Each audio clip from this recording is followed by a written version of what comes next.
अस्सलाम वालेकुम एवरीवन, मेरा नाम है सफ़ा तरन्नुम। मेरा जामिया में रेगुलर में रैंक 6 मुस्लिम वुमेन कैटेगरी में जामिया बीएलएलबी 2026 में एडमिशन हुआ है।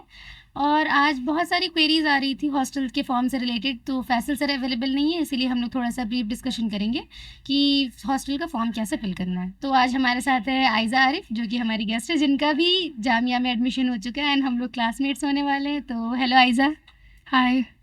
कैसा लग रहा है आपको? बहुत अच्छा लग रहा है। जामिया में एडमिशन लेके जी। काफ़ी अच्छा लग रहा है। आपको कैसा लग रहा है कि आप एनआरआई की सीट छोड़ के रेगुलर की सीट खा गए? अल्हम्दुलिल्लाह बहुत अच्छा लग रहा है क्योंकि मतलब हार्ड वर्क करनी थी ना। एनआरआई की फीस भी बहुत हाई है एंड रेगुलर में मेरा हो रहा है, तो फिर वो तो बहुत अच्छी बात है। अगर हार्ड वर्क से हम कुछ अचीव कर सकते हैं तो फिर वो सोर्सेज के थ्रू क्यों जाना एनआरआई हाँ। कोटा से। Good enough. आपको कैसा लग रहा है इंटरनल में? बहुत ज़्यादा ही अच्छा लग रहा है ऑब्वियसली, और ऊपर से रेगुलर क्लासेस हो रही है। बहुत अच्छी बात है। तो अब हम लोग क्लासमेट्स होने वाले बहुत, जो कि अच्छी बात है। और हाँ। फिर मिलेंगे जामिया में भी हम लोग एंड फिर वहाँ पे भी बहुत सारी बातें होंगी। तो अभी हम लोग जामिया के फॉर्म के बारे में डिस्कशन करना चाहेंगे। हाँ। कि जो हॉस्टल का फॉर्म अभी रिसेंटली आया है तो उसे फिल कैसे करना है, आप कुछ बता सकते इसलिए आपको माय जामिया पोर्टल में जाना है। वहाँ पर जाकर आपको स्टूडेंट आईडी मेंशन करनी है, पासवर्ड क्रिएट करना है अगर आप न्यू स्टूडेंट हैं तो। देन उसके बाद आपको उसको प्रिंट आउट करवाना है। आप देन उसके बाद फैसल सर आपको एक पीडीएफ प्रोवाइड करेंगे, जो एक्चुअल फॉर्म है उसको आपको फिल करना है। लोकल गार्जियन चाहिए होंगे आपको, 2 लोकल गार्जियन। देन उसके बाद आपको उनके लोकल गार्जियन के एफिडेविट बनवाने हैं, अपना खुद का एफिडेविट बनवाना है, जो कि आपको गेट नंबर 4 पे मिल जाएगी शॉप को। डॉक्यूमेंट्स भी सबमिट करने होंगे जब आप हॉस्टल का फॉर्म सबमिट करने जाएंगे। तो फीस स्लिप चाहिए होगा आपका एडमिशन प्रोसेस के टाइम पे जो आपको मिला होगा। देन मार्कशीट चाहिए होगा 10th का एंड 12th का भी। उसके बाद स्पोर्ट्स में अगर आप एनसीसी या फिर कोई भी सर्टिफिकेट है आपका, एनसीसी एनएसएस सर्टिफिकेट, आपको वो भी लेके जाना होगा, उसका फोटोकॉपी और समथिंग। देन आप अगर इकोनॉमिकली वीकर सेक्शन में लाई करते हैं, आपको उसका भी डॉक्यूमेंट देना पड़ेगा।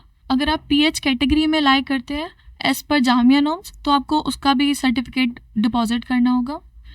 आपको लोकल गार्जियन 1, लोकल गार्जियन 2 दोनों का एफिडेविट लगाना होगा, दोनों का एड्रेस ऑफ प्रूफ लगाना होगा, which is basically Aadhaar card और समथिंग। देन उसके बाद आपको अपने पेरेंट्स का एड्रेस ऑफ प्रूफ लगाना होगा। और लास्ट में उसकी उनकी एप्लीकेशन होगी 200 रुपीज़। वो आपको जब आप सबमिट करने जाएंगे तिकोना पार्क में ऑफिस में सबमिट होगा ये, तो उनको एप्लीकेशन फ़ी 200 सबमिट करनी है। बस यही प्रोसेस उसका। इतना लंबा प्रोसेस, ये तो बहुत लंबा प्रोसेस है, लेकिन बहुत कंप्लीट तो करनी पड़ेगी। इसके बाद भी कितने कम चांसेस होंगे कि जामिया को हॉस्टल मिलेगा, मतलब बहुत कम चांसेस। आपको नहीं लगता कि जामिया में जो सीट्स है वो बढ़ानी चाहिए हॉस्टल के लिए? ऑब्वियसली बढ़ानी चाहिए। बहुत ज़्यादा प्रॉब्लम होती है इधर उधर पीजी वगैरह में रहने के लिए। एंड कितने हम लोग जो स्टूडेंट्स हैं, हम लोग जैसे, उनको कितने इश्यूज होती है। गर्ल्स पीजी मोस्टली ढूंढना बहुत ही डिफिकल्ट होता है दिल्ली जैसी जगह पे। और इतने प्रोसेसेस के बाद भी कोई गारंटी नहीं है कि हमें सीट मिलेगी या नहीं, है ना? यस। बहुत कम हॉस्टल भी हैं यहाँ पे, सीट्स भी बहुत कम अवेलेबल है। तो अच्छा, ऐसा कोई क्राइटेरिया होता है क्या जिसपे मतलब हमें हॉस्टल में एडमिशन मिलता है, ऐसा कोई बेसिस? हाँ, इसमें 3-4 बेसिस होते हैं जिसपे पॉइंट्स वगैरह मिलते हैं, एंड देन उसी के अकॉर्डिंग आपको हॉस्टल मिलता है। ओ अच्छा, ये क्या पॉइंट्स होता है, आप बेसिकली बताना चाहिए थोड़ा ब्रीफ में। 7 क्राइटेरिया होते हैं जिसके अकॉर्डिंग आपको मार्क्स मिलते हैं, पॉइंट्स मिलते हैं बेसिकली। परसेंटेज आपका 12th में कितना परसेंट रहा है उसके अकॉर्डिंग आपको मार्क्स मिलेंगे। डिस्टेंस कितना है आपका जामिया तक, तो उसके अकॉर्डिंग आपको मार्क्स मिलते हैं। सीनियरिटी कितनी है आपकी यूनिवर्सिटी में।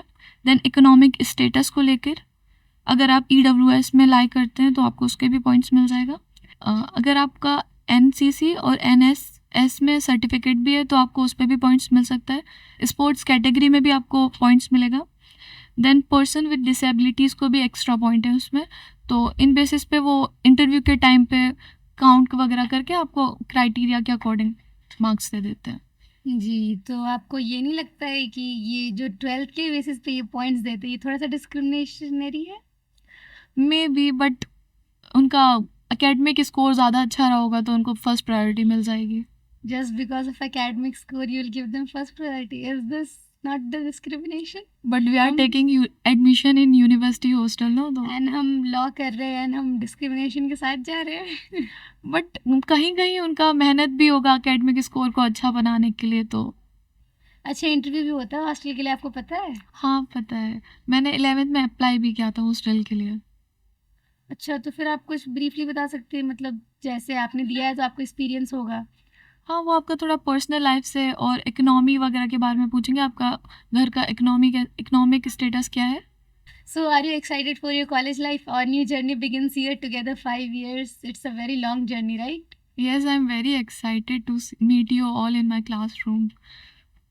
Even me, I am very excited. We are going to face new challenges, new circumstances will be there in front of us. It will be very difficult for us, but eventually we'll start learning about it. Yes. तो आप ये बताइए कि आपने mood coating के culture के बारे में सुना है? जामिया में मूड कोर्ट का भी कल्चर है। हाँ, मैंने सुना है उसका। वी गॉट एक एक्स्ट्रा पीरियड उसके लिए, मूड कोर्ट के लिए लास्ट में। So are you excited for it?